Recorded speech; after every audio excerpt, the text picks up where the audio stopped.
ప్రభువునందు ప్రియులకు క్రీస్తు యేసు వారి అతి పరిశుద్ధమైన నామములో శుభములు తెలియజేయుచున్నాం. ఈ దినము హెబ్రోన్ క్యాలెండర్ వాగ్దానము.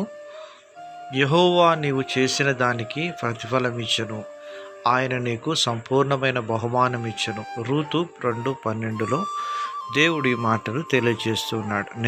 నిజంగా దైవజనురాలు రూతు జీవితంలో ఎంతో ఆశ్చర్యమైనటువంటి విధానంలో రూతు జీవితంలో కార్యం చేస్తూ వచ్చినాడు. నిజంగా తన జీవితంలో శాంతి, సమాధానము, నెమ్మది అనేటువంటి దానికి అర్థమే లేకుండా తన జీవితం ఎంతో అగమ్య గోచరంగా ఉన్నప్పటికీ, పరిస్థితులన్నీ కూడా తనను వెక్కిరించినట్టుగా చూస్తున్నప్పటికీ తాను ఏమాత్రం కూడా భయపడక బెదరక తన అత్త అయినటువంటి నయోమి యొక్క దేవుణ్ణి వెంబడించడానికి దృఢ సంకల్పంతో మోయాబు నుంచి లేచి బెత్లెహేముకు వెళ్ళడానికి తీర్మానం చేసుకుంది.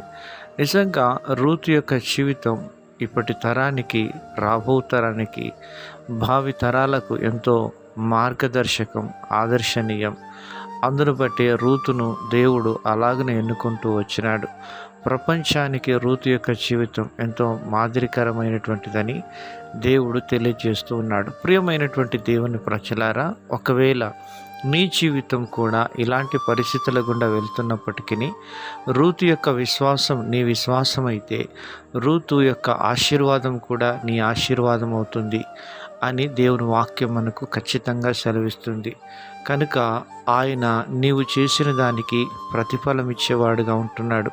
ప్రియమైన స్నేహితుడా, సహోదరి, మనుషుడు ఏమి విత్తునో అదే పంటను కోయనని పరిశుద్ధ గ్రంథం బైబిల్ సెలవిస్తుంది. రూతు తన జీవితంలో నీతితో కూడినటువంటి భక్తి జీవితాన్ని తాను కలిగి జీవిస్తూ వచ్చింది. సంతుష్టి సహితమైన దైవభక్తి గొప్ప లాభ సాధకమని దేవుని వాక్యం సెలవిస్తుంది. అలాగున దైవజనురాలు రూతు నయోమి చూపిన దైవికమైన మార్గంలో తాను వెళుతూ వచ్చింది. తన యవన ప్రాయంలో మరి తొట్టిల్లకుండా దేవుని వాక్యంలో తన యొక్క అత్త అడుగు చాడల్లో అనగా దేవుని యొక్క మార్గంలో నడవడానికి తాను ఇష్టపడుతూ వచ్చింది. యవన కాలమున కాడి మోయుట నరునికి మేలు అని బైబిల్ సెలవిస్తుంది.